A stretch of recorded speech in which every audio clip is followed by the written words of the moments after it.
Hello there. Many would say that Blade had a lot working against it. A comic book movie released 14 months after Batman and Robin, a Marvel comic book movie. Hey, Marvel didn't always dominate the box office, though it seems doubtful that if there was a Marvel movie in the cinema right now, that it'd be doing well. A comic book movie based around a lesser-known character, and an unknown director at the helm.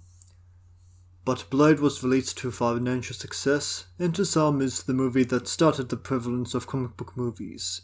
But here's the question: does Blade hold up? Blade is based on a horror comic named for the eponymous character who is a vampire hunter. In the movie, Blade has super strength, speed, and a healing factor. Blade didn't have any of those in the comics originally, but after the movie, the comic book character was later rewritten to better reflect the movie. The 1998 film has a secret society of vampire overlords plotting against each other, culminating the summoning of an all-powerful vampire god, and it's up to Blade to stop them. Blade, why couldn't you stop Twilight? Blade, being a superhero movie, has a fair share of action. But is it good action? Wesley Snipes has an extensive martial arts background, so you can be impressed while watching the hand-to-hand combat, knowing that Snipes is probably doing all of it himself. Unfortunately, there's also an excessive amount of cutting which gets rather disorienting, and the lighting gets flashy during some of the action scenes. The opening scene and the subway fight being the scenes that come to mind. Hope that you aren't prone to seizures. During production, the studio believed that Blade could only be portrayed by either Denzel Washington, Lawrence Fishburne, or Wesley Snipes. Snipes got the acting role and the producer role. When I first saw the movie, I wasn't into the casting. It seemed like Snipes couldn't decide how to be Blade.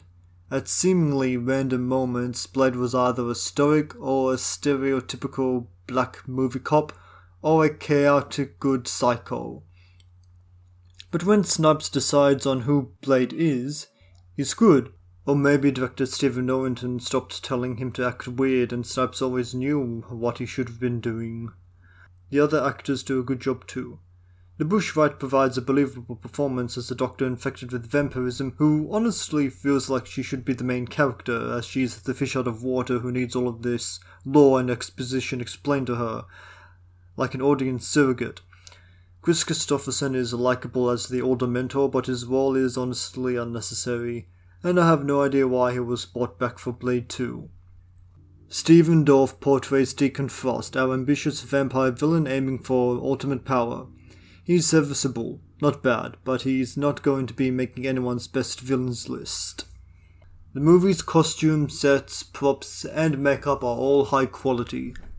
Blade's production budget was $40 million, and it looks more expensive than that. Unfortunately, the film CGI has aged rather poorly.